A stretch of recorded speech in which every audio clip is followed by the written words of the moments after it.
A bizarre incident had occurred near the end of the 20th century. A German production company called Constantin Film had purchased the rights to a best-selling video game created by Capcom, with legendary director George Romero hired to write and direct. 1 year later, he was fired from the production. The case was apparently closed with the release of a feature film in 2002 directed by Paul W.S. Anderson. But questions regarding Romero's unrealized film and his removal were far from answered. Hey everybody, it's Kenny K, and like you've seen the clip, that's the beginning of a new documentary called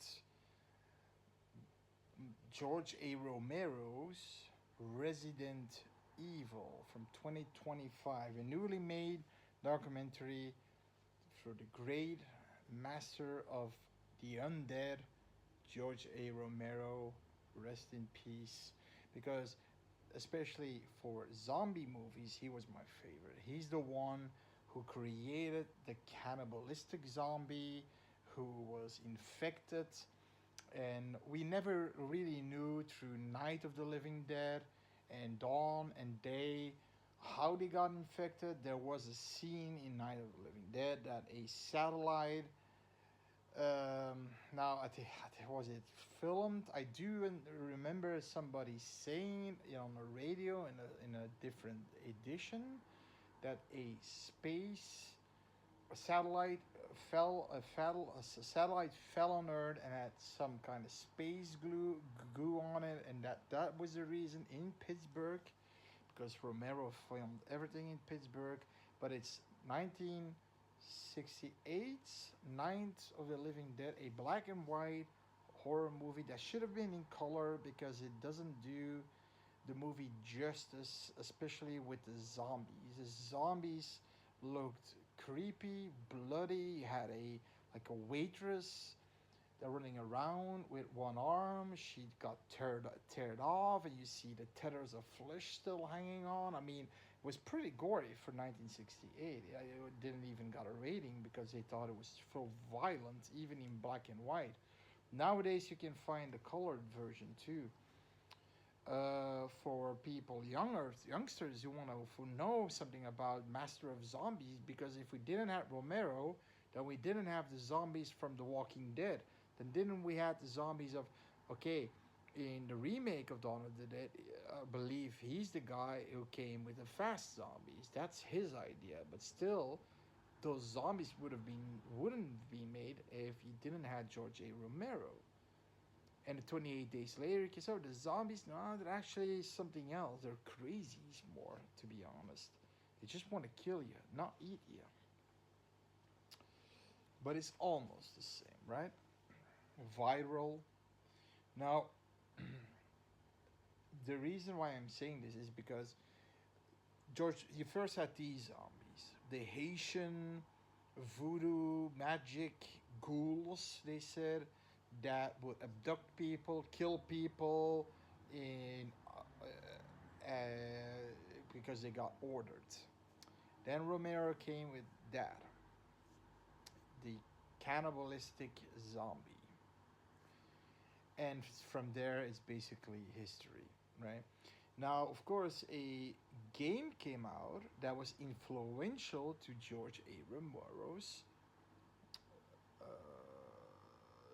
movies, Dawn of the Dead. The maker of and the story writer of the Resident Evil game, the first one for PlayStation 1 from 1996, had his inspiration of Dawn of the Dead because he loved the movie.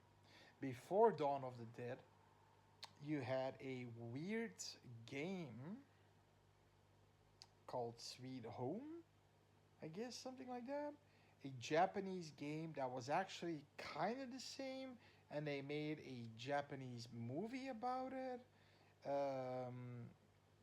I'll show a few scenes in here, but I'm not gonna, because you can see some subtitles, I believe, and it was something like based on people going into a mansion and they had to survive, and each had their own abilities, and they had to fight against monsters too. Um, and that was actually the inspiration that combined with Dawn of the Dead of George Romero made the maker of Resident Evil. Oh, let's make something with zombies, but not only zombies. And that's when the documentary starts. And here it is. It's a clip. And by the way, these scenes that you're seeing, right? These are basically from a first draft idea that the director wanted to make the first movie that actually was that they wanted to make. They wanted to make a Resident Evil, especially after the first game, because of the live action scenes we all know and love. But this was a 97, the script changed major elements of the game. The characters were no longer an elite police unit, instead a ragtag group of military veterans, each with personal problems, exploited by Albert Wesker to recruit them. Absent was the iconic mansion of the game. Instead, the action took place within a top-secret laboratory, built within a mountainside. As McElroy submitted his first draft, Capcom confirmed their partnership with Constantine Film through interviews during the this documentary starts. So let's start this damn thing. How to know that we know what he was gonna do, but I'm gonna put this in two parts because it's too much information. Now, Resident Evil. Let's start the clip, and this is a interesting clip because it's with one of the actors who made the first real-time scene of the first Resident Evil game, when Alpha Team arrives, and he's one of the STARS members. I don't know exactly who he was from STAR members, but he's one. There are a lot of, by the way, there are a lot of different scenes that were filmed, but it looks like with different actors. Is this fan made? I don't think so, because this movie is official. I mean, this documentary is official, and it has all the living people and actors and fans and everybody who was talking about it.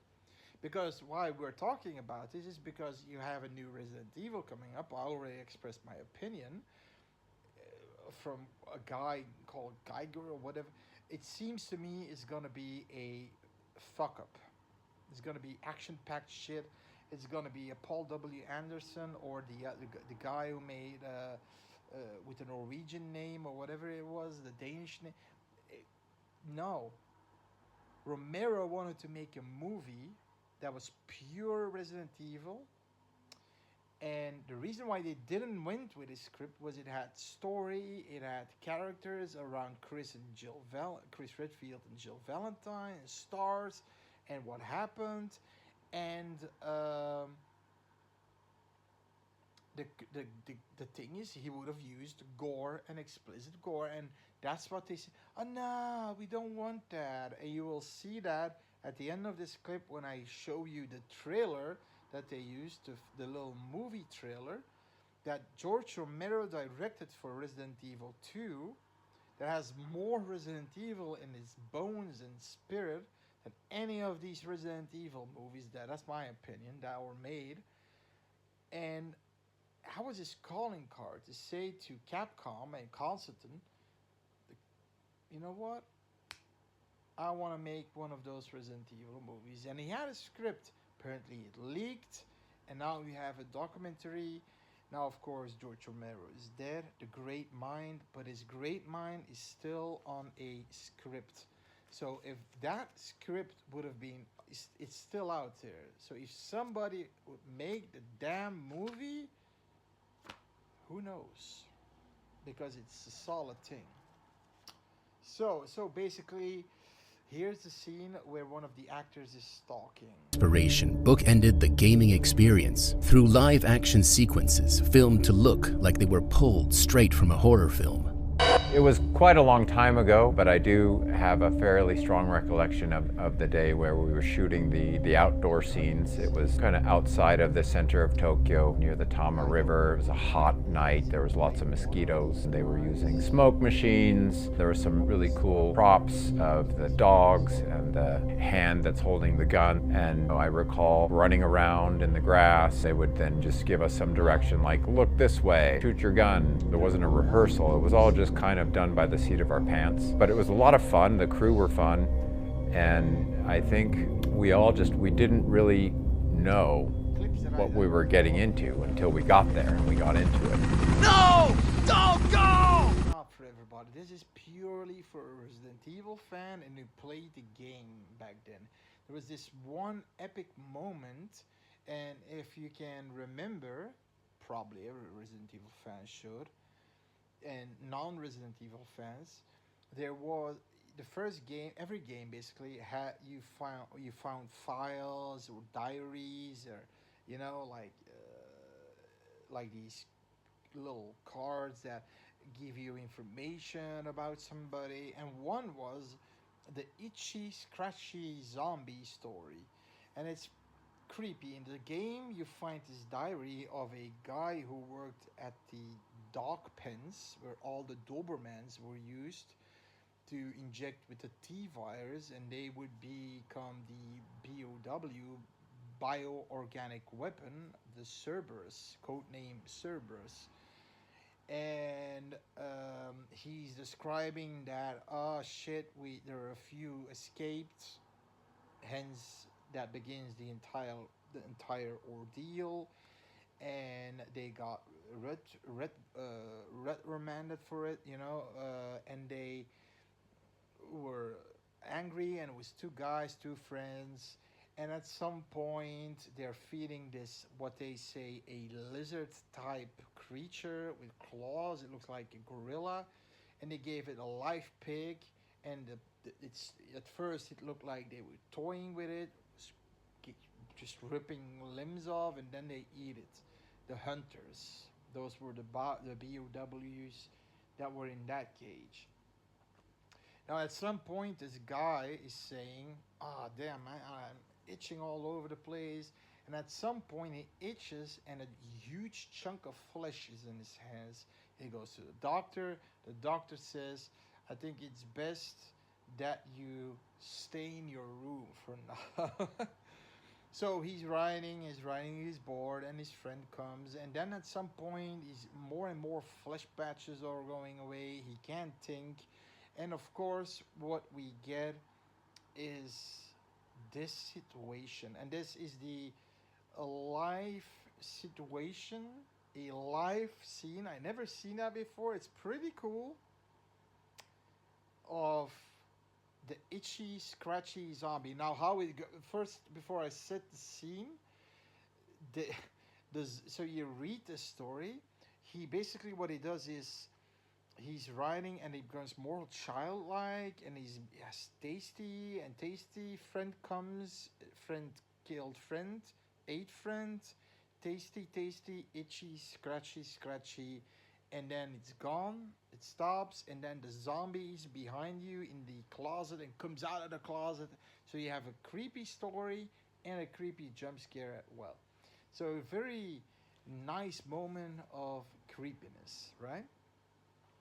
Now here's that scene. So you see he's already zombified. He's like, right.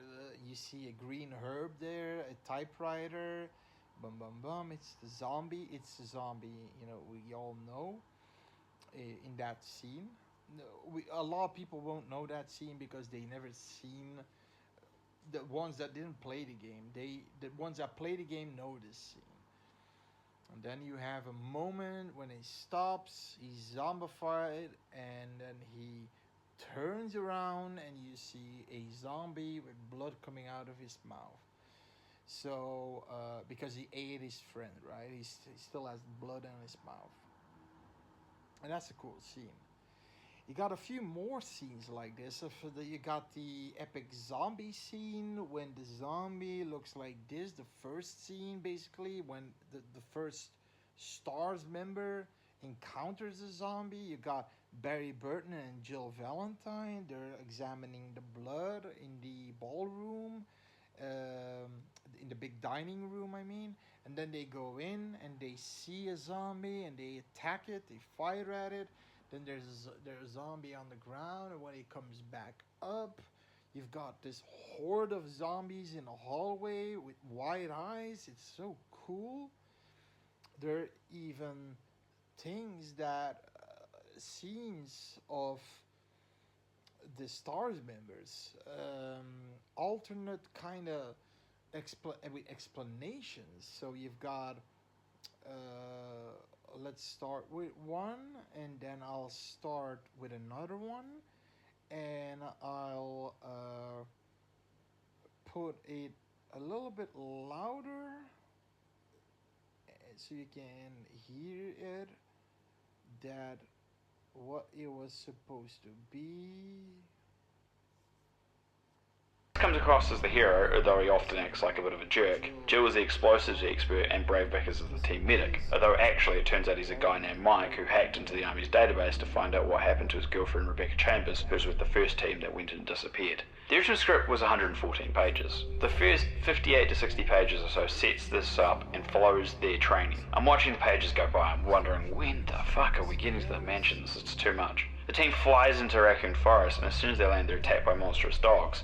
The PSM article is where this differs. It seems to imply that the zombie dogs were the same from the game, but in the original script, they were dogs the size of elephants, and they killed Lieutenant Frost by tearing him and the helicopter apart. This is where it gets very interesting. Their skin is described as having a honeycomb-like pattern on it, and they're invincible, forcing the team to escape into the secret Umbrella lab. The PSM article describes the final version as a mansion/lab, so maybe McElroy made an attempt to show the actual mansion in the rewrite as a lab in the first draft was just built into a mountain. That's about the first 70 pages. The remaining ones are a series of scenes as the team gets picked off one by one. They did do the iconic zombie turning scene from the game, but it turns out to be a scientist that then begins to talk to them. I'm not kidding. They notice the same honeycomb-like pattern is on the man's face right as he attacks the group, and Barry is bitten. It seems in this, the virus doesn't really make you a zombie, but just makes you mentally unstable and homicidal. It also creates this weird honeycomb effect on your skin when you're shot, stabbed, whatever. The virus allows your wounds to heal, making you effectively immortal, but not a zombie.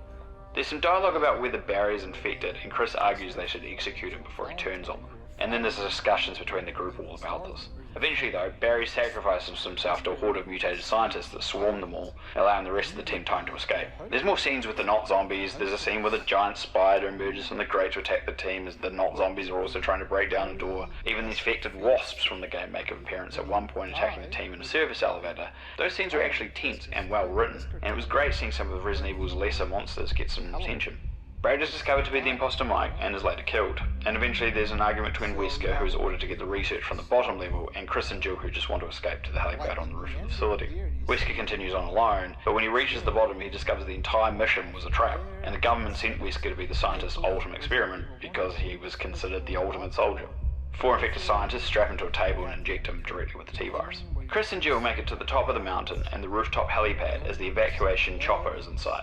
Wesker appears, now mutated into the Tyrant, and tells Chris and Jill that he's executing them for disobeying their superior. Yeah, he talks, even as the Tyrant. Barry suddenly reappears. He's described in the script as having reptilian skin, and I can only imagine it as the game's monster, the Hunters, but with the head of Barry Burton. Wesker kills Barry after a brief fight, and like the end of the video game, someone in the chopper throws Chris a rocket launcher to blow up Wesker. Chris and Jill jump in the chopper, they kiss, and ride away. The PSM article says there was no mention of stars or Umbrella in the Vice script. They were there in the first draft, so I don't know if there was a conscious decision by Al McElroy, or if this was part of the producer's notes to remove those elements. There's also mention in the PSM article that, and I quote while trying not to scoff, no Resident Evil movie could be complete without a Jill Valentine shower scene. Sterile police station. It's not scary. You do have the Cerberus, you got zombies, and I believe you have a Tyrant. But like Sergeant Marvin Branagh from Part 2 is there. The mayor.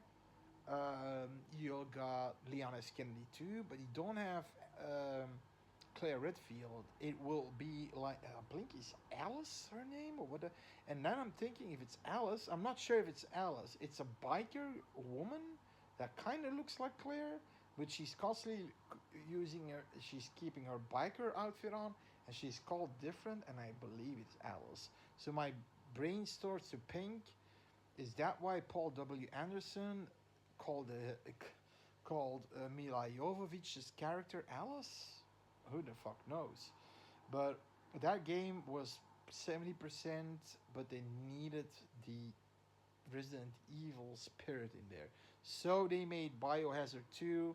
They put a lot of money in there, and they gave Romero the biggest budget he ever had on a second to second movie for what, a 1 minute trailer or something, to $1.5 million to make this. Now this is the best quality that I could find, but that's because this is the end of my part one uh, discussion about this movie that we will hear about in part two about George Romero, and also the behind the scenes pictures of this clip. You know, the clip that we're seeing here. I'll just wa- talk to it. You see that the zombies are going to the police station, the RPDC directed by Romero. You see them all going. Then you see Leonis Kennedy. You see the typical thing. He doesn't have a lot of bullets. He has a Desert Eagle, which he doesn't have from the beginning, but he finds at some point. Then he sees Claire. He gives Claire the shotgun. Uh, and they go to work on the zombies. Now, if you see, and that's something that I will talk about in part two, maybe it has to be in three parts this thing because there's so much information. In the zombies aren't bloody as hell. That's because Capcom didn't want blood for some reason. So they used this blackness on the zombies that was kind of dried up blood. But the zombies they wanted to use was gory, but then Capcom didn't want that, and that's the reason, the main reason, why they went for Paul W. Anderson's less gory, more action-packed movie. So that being said, if you're interested in how the script would have gone, if you're interested in the behind the scenes and more of these real-time clips, watch me in part two. Okay, this is part one because if I go on, this will be a review of a review opinion piece of at least a few, an hour and 2 hours, maybe an hour or 2 hours. So that being said, I'll see you later for part two. So I'll do my best. If you like it, comment, like, subscribe. It's all free. It's all good. See you guys later. Biohazard 2. Although I always liked Biohazard more in the second game because that made more sense than the first one, Resident Evil, with the residence, the mansion, okay. But then after that, because for end, Project Biohazard 2 was actually the original name of the game. So, from the second game, from 1998. but that being said, watch the sequel of my opinion review, part 2, Resident